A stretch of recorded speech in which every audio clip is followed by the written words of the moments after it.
ভারতে বসে শেখ হাসিনার রাজনীতি করার সুযোগ নেই, লোকসভায় পররাষ্ট্র বিষয়ক সংসদীয় কমিটির প্রতিবেদন। দেশে এলেই গ্রেফতার, বিচার করবে আদালত। উনি বাংলাদেশে আসবেন, আইনের কাছে সোপর্দ করবেন নিজেকে এবং আইনসঙ্গতভাবেই তাকে ডিল করা হবে। ট্রাম্পের বিশেষ দূত সার্জিও গরের রোহিঙ্গা ক্যাম্প পরিদর্শন, আজ প্রধানমন্ত্রীর সঙ্গে সাক্ষাৎ, দ্বিপাক্ষিক সম্পর্কে সুবাতাস। এবং উচ্চশিক্ষা শেষে চাকরির সুযোগ পেতে $1 লাখ ফি নির্ধারণ করতে চায় ট্রাম্প প্রশাসন, উদ্যোগে বিদেশি শিক্ষার্থী ও বিশ্ববিদ্যালয়। স্বাগত প্রবাসের সংবাদের সঙ্গে আছি আমি মেহেরুন্নেসা মেঘলা। দেখছিলেন বিআরবি কেবলস সংবাদ শিরোনাম। ভারতের মাটিতে বসে শেখ হাসিনাকে রাজনৈতিক কর্মকাণ্ড চালাতে দেয়া হচ্ছে না, আর তাকে ফেরত পাঠাতে বাংলাদেশের অনুরোধ খতিয়ে দেখা হচ্ছে। ভারতীয় সংসদীয় কমিটিকে একথা জানিয়েছে নরেন্দ্র মোদীর সরকার। ভারতের পররাষ্ট্র বিষয়ক সংসদীয় কমিটির তৈরি করা ভারত বাংলাদেশ সম্পর্কের ভবিষ্যৎ শীর্ষক প্রতিবেদনে উঠে এসেছে এসব তথ্য। এদিকে গঙ্গা পানি বন্টন চুক্তি নবায়নে দ্বিপক্ষীয় আলোচনা শুরু না হওয়ায় উদ্বেগ প্রকাশ করেছে সংসদীয় কমিটি। ছাত্র জনতার অভ্যুত্থানের মুখে 2024 সালের 5 আগস্ট ভারতে পালিয়ে আশ্রয় নেন শেখ হাসিনা। এরপর বিভিন্ন সময় সংবাদ মাধ্যমকে সাক্ষাৎকার দিয়েছেন তিনি, এমনকি ভার্চুয়ালি দলীয় নানা বৈঠকে অংশ নিয়ে আসছেন। সম্প্রতি তিনি আবারও দেশে আসার কথা বলেছেন। এ ধরনের কর্মকাণ্ড করার সুযোগ পাওয়ায় বারবার প্রতিবাদ জানিয়েছে বাংলাদেশ।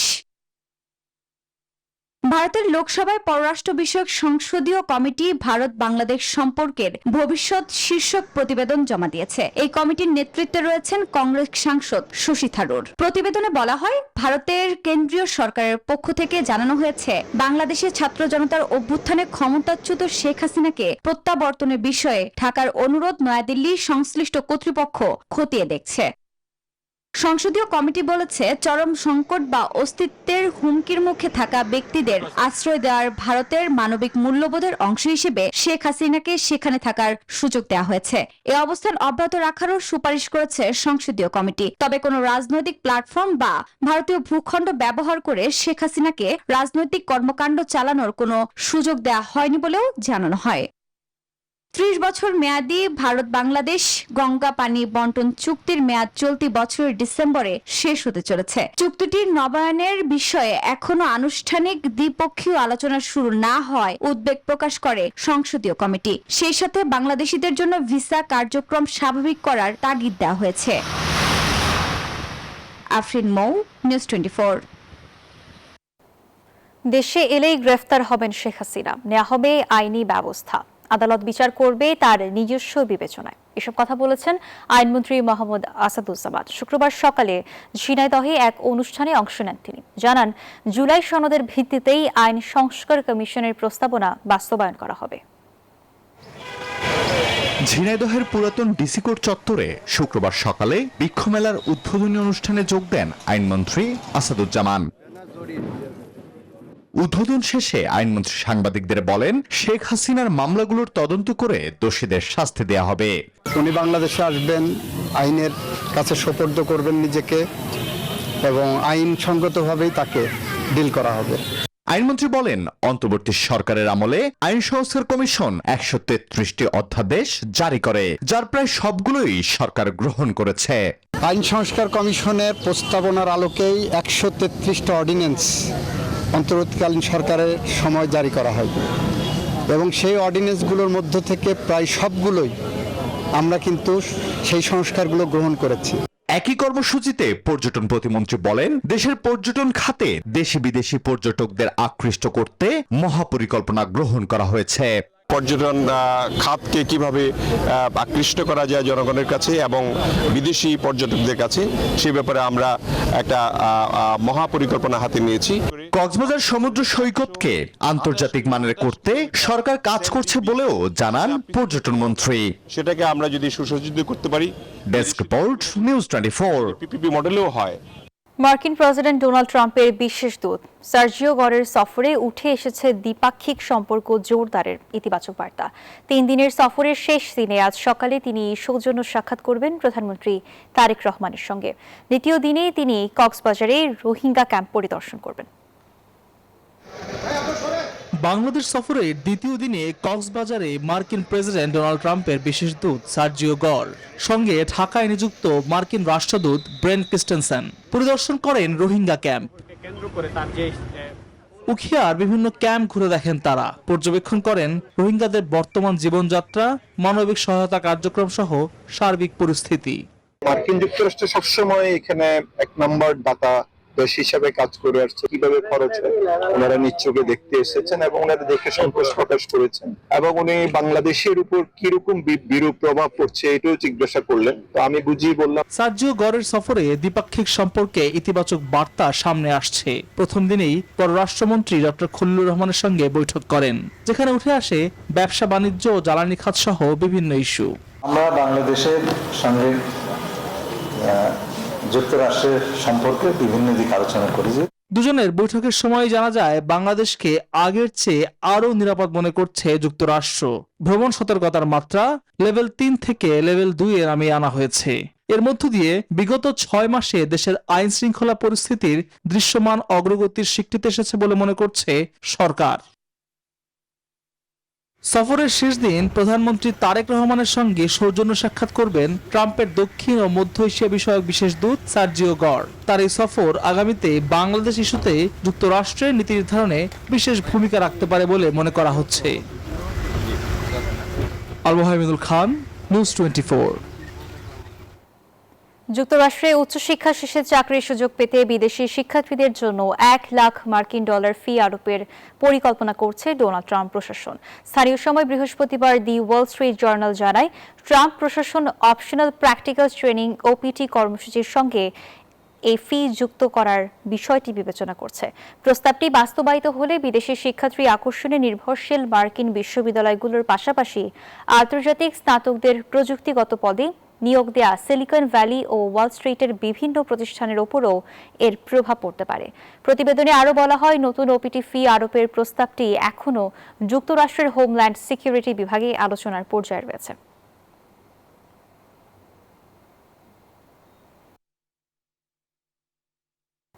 বাহাত্তর ঘণ্টা ধর্মঘটের নোটিশ দিয়েছে কানাডার অন্যতম বৃহৎ বিমান সংস্থা ওয়েস্টেজের 4,400 জন flight attendant.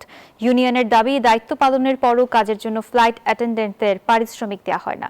Canadian union of public employees জানিয়েছে, ধর্মঘটের নোটিশ পাওয়ার পর ওয়েস্টেজেট ও কর্মীদের জন্য 72 ঘণ্টার লকআউট নোটিশ জারি করেছে। তবে ধর্মঘটের নোটিশ দেওয়া হলেও তাৎক্ষণিকভাবে কর্মবিরতি শুরু হচ্ছে না। উভয় পক্ষের মধ্যে সমঝোতা না হলে আগামী রোববার থেকেই ধর্মঘট শুরু হতে পারে। অন্যদিকে ওয়েস্টজেটের দাবি, ঘণ্টাভিত্তিক মজুরির পরিবর্তে ক্রেডিট আওয়ার পদ্ধতিতে সব ধরনের দায়িত্বের জন্যই কর্মীদের পারিশ্রমিক দেওয়া হয়।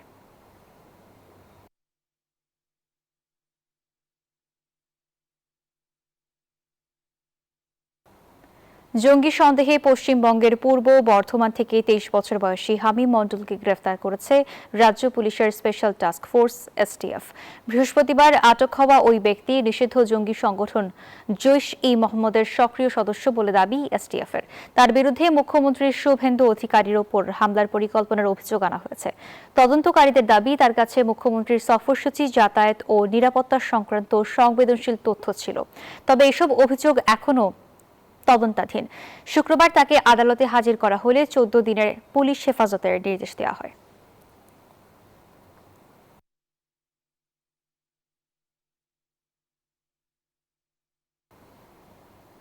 ককরোচ জনতা পার্টির ধারাবাহিক কর্মসূচির পর প্রশ্নফাঁস রোধে কঠোর পদক্ষেপ নিয়েছে ভারত সরকার।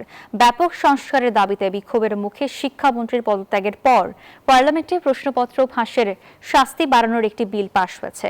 নতুন আইনে প্রশ্নপত্র ফাঁসের সঙ্গে জড়িতদের সর্বোচ্চ কারাদণ্ড দ্বিগুণ করে 10 বছর নির্ধারণ করা হয়েছে। পাশাপাশি সর্বোচ্চ জরিমানার পরিমাণ বাড়ানো হয়েছে। 27 জুলাই ভারতের লোকসভায় বিলটি উত্থাপন করা হয়। তীব্র বিতর্কের পর 29 জুলাই লোকসভায় ধ্বনি ভোটে এটি পাস হয়। 30 জুলাই ভারতের উচ্চকক্ষ রাজ্যসভায় বিলটি চূড়ান্ত অনুমোদন লাভ করে। তবে রাষ্ট্রপতির স্বাক্ষরের পর বিলটি আইনে পরিণত হবে।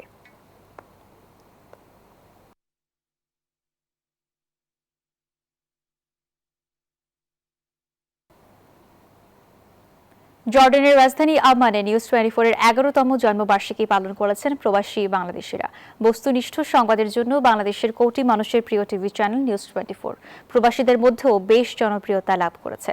নিউজ 24 সবসময়ই প্রবাসী সংবাদকে প্রাধান্য দিয়ে থাকে, তাই প্রবাসীরা প্রতিনিয়তই তাদের সমস্যা ও প্রতিকারের কথা নিউজ 24 চ্যানেলের মাধ্যমে সরকার তথা সংশ্লিষ্ট ব্যক্তি ও প্রতিষ্ঠানের কাছে তুলে ধরতে পারে। তারা জানান, নিউজ 24 তাদের কাছে সবচেয়ে নির্ভরযোগ্য গণমাধ্যম।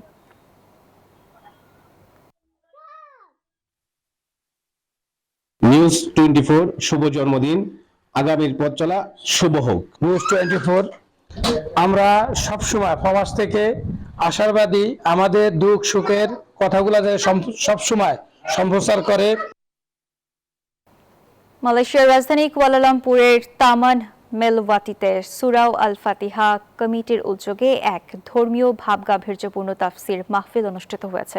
স্থানীয় সময় বৃহস্পতিবার আয়োজিত এই মাহফিলে সভাপতিত্ব করেন মোহাম্মদ মনির কাজী।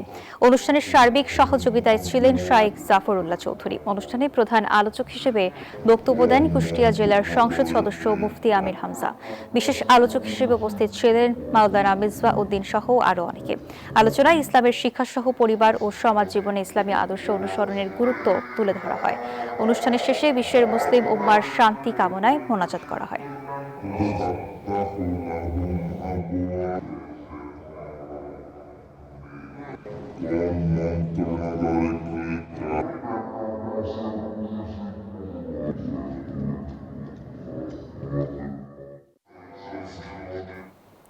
বাংলাদেশের সাবেক রাষ্ট্রপতির সহকারী সচিব ও সিলেট জেলা বিএনপির উপদেষ্টা তৈমুর হোসেন বিপুল ও নিউ ইয়র্ক মহানগর উত্তর বিএনপির সভাপতি আহবাব হোসেন চৌধুরীর মিশিগানে গমন উপলক্ষে মিশিগান স্টেট বিএনপির উদ্যোগে মতবিনিময় সভার আয়োজন করা হয়। সাধারণ সম্পাদক সেলিম আহমেদের সঞ্চালনায় সভাপতি দেওয়ান আকমল চৌধুরীর সভাপতিত্বে প্রধান অতিথির বক্তব্যে তৈমুর হোসেন বিপুল বলেন, দেশের অর্থনীতিতে প্রবাসী বাংলাদেশিদের অবদান অত্যন্ত গুরুত্বপূর্ণ। শুধু রেমিটেন্স নয়, দেশের সংকট ও উন্নয়নের প্রতিটি পর্যায়ে প্রবাসীরা পাশে থেকেছেন। এ সময় তিনি শহীদ রাষ্ট্রপতি জিয়াউর রহমানের নেতৃত্ব, বেগম খালেদা জিয়ার দীর্ঘ রাজনৈতিক সংগ্রাম এবং তারেক রহমানের নেতৃত্বের প্রশংসা করেন।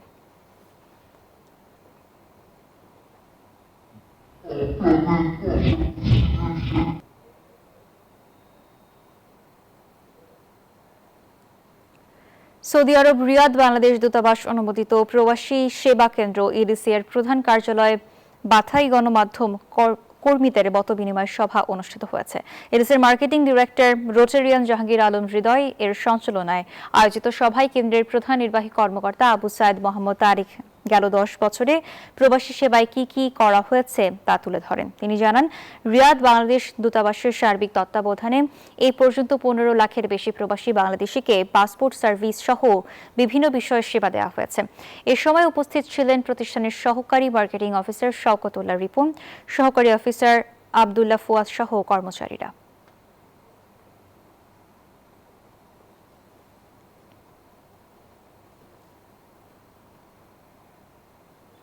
নেপালে ছাত্র জনতার অভ্যুত্থানের পর এবার দানা বাঁধছে সাম্প্রদায়িক দাঙ্গা। হিন্দু মুসলমান সহিংসতা দমনে পুলিশের গুলিতে 3 জনের প্রাণহানির পর সংঘর্ষ ছড়িয়ে পড়ে একাধিক অঞ্চলে।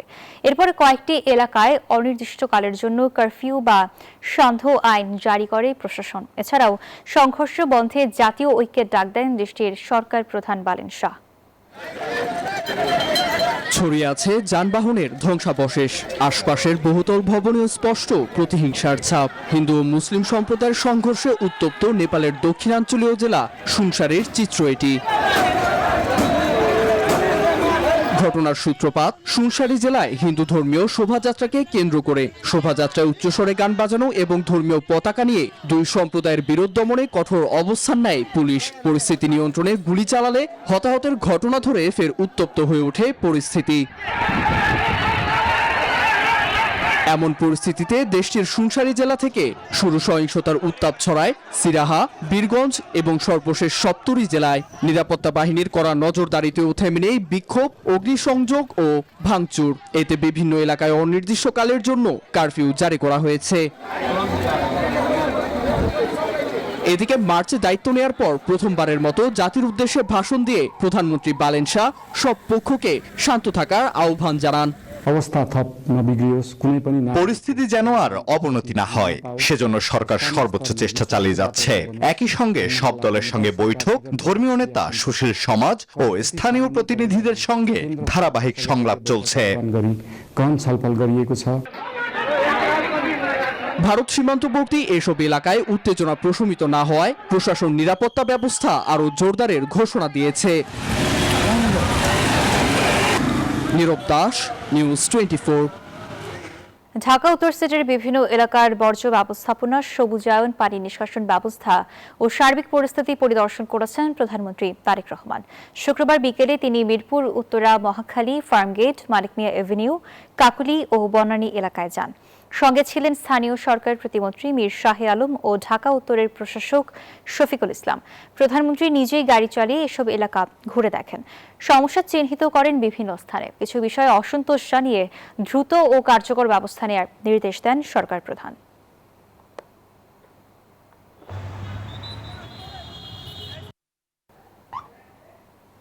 দেশে বন্ধ হচ্ছে না চাঁদাবাজি, কমছে না দুর্নীতি, অভিযোগ করেছেন বিরোধী দলীয় নেতা ডক্টর শফিকুর রহমান। শুক্রবার সকালে জাতীয় প্রেস ক্লাবে এক আয়োজনে এই অভিযোগ করেন তিনি। বলেন, দেশ পরিচালনায় ব্যর্থতার পরিচয় দিচ্ছে সরকার। জাতীয় প্রেস ক্লাবে বাংলাদেশ পরিবহন শ্রমিক ফেডারেশনের জাতীয় সম্মেলন, অংশ নেন বিরোধী দলীয় নেতা ও জামায়াতে ইসলামীর আমির ডক্টর শফিকুর রহমান। অভিযোগ করেন, মোড়ে মোড়ে চাঁদাবাজ তৈরি করছে সরকার। চাঁদাবাজদের হাতে যেখানে সেখানে পরিবহন শ্রমিকরা তারা নাজেহাল হচ্ছেন, তাদেরকে মারধর করা হচ্ছে, আহত করা হচ্ছে, গাড়ি ভেঙে দেওয়া হচ্ছে। কারা করছে? সরকারি দলের লোকেরা করছে। তিনি বলেন, এই সরকারের সময়ে দুর্নীতি বন্ধ হয়নি, উল্টো বেড়েছে। 5 মাসে এই সরকারের সময় দুর্নীতি বন্ধ করা যায়নি, বরঞ্চ দুর্নীতি বৃদ্ধি পেয়েছে।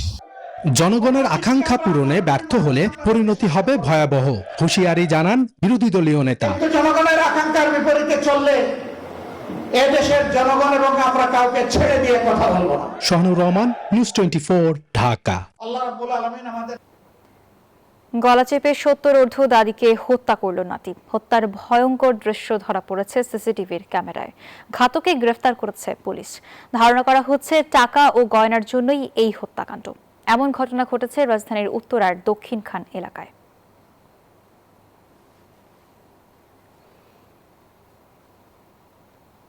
ঘুমাচ্ছিলেন মাহবুবারা বেগম। হঠাৎ রুমে ঢুকে তার গলা চেপে ধরে নাতি আবু তালহা সজীব। কিছুক্ষণের মধ্যেই নিথর হয়ে পড়ে তার দেহ। এরপর শরীর থেকে স্বর্ণের গয়না খুলে নিয়ে সটকে পড়ে সজীব। সজীব জানতো না এই রুমে সিসি ক্যামেরা রয়েছে। নিহত মাহবুব আরা বেগমের একমাত্র ছেলে মাহবুব হাসান রাজধানীর অন্য এলাকায় পরিবার নিয়ে বসবাস করায় ওই রুমে সিসিটিভি ক্যামেরা লাগিয়েছিলেন। মধ্যরাতে সেই ফুটেজ দেখতে গিয়ে জানতে পারেন পুরো ঘটনা। সাথে সাথে পুলিশকে ফোন দিলে গ্রেফতার করা হয় সজীবকে। বিছানার দিকে তাকায় যখন দেখলাম যে বিছানা এলোমেলো অবস্থা, তখন আমার মনে একটা কামড় দিয়েছে যে কি হলো। এরপর আমি প্রিভিয়াস যে পুরাতন যে রেকর্ডেড ভিডিও সেগুলো চালানো শুরু করলাম। তো ওই ভিডিও চালাতে যেয়ে আমি দেখতেছি ভিডিওতে যে সামহাও কেউ একজন এসে প্রথমে দরজার সামনে দাঁড়াইছে, তাকে দেখছে টেকছে এই করছে, আবার চলে গেছে। এর পরবর্তীতে হুট করে যেই আমার মায়ের গায়ের উপরে বসে তাকে গলা চেপে ধরছে। পরিবারের সদস্যরা জানান, সজীব কিছুদিন আগে বরিশাল থেকে বেড়াতে এসেছিল এই বাসায়। এটার পিছনে মনে হয় টাকাই ফ্যাক্ট। আর ও জানতো যে মাস শেষে তার কাছে টাকা থাকে, 1,20,000 টাকা একটা থাকার কথা তার কাছে, ভাড়াটারা করে। আর এই কথাটা জানতো সে, এই জন্যই আমার মনে হয় যে এটা করেছে। পুলিশের ধারণা, টাকা ও স্বর্ণের জন্যই হত্যা করা হয় 70 ঊর্ধ্ব মাহবুবারা বেগমকে।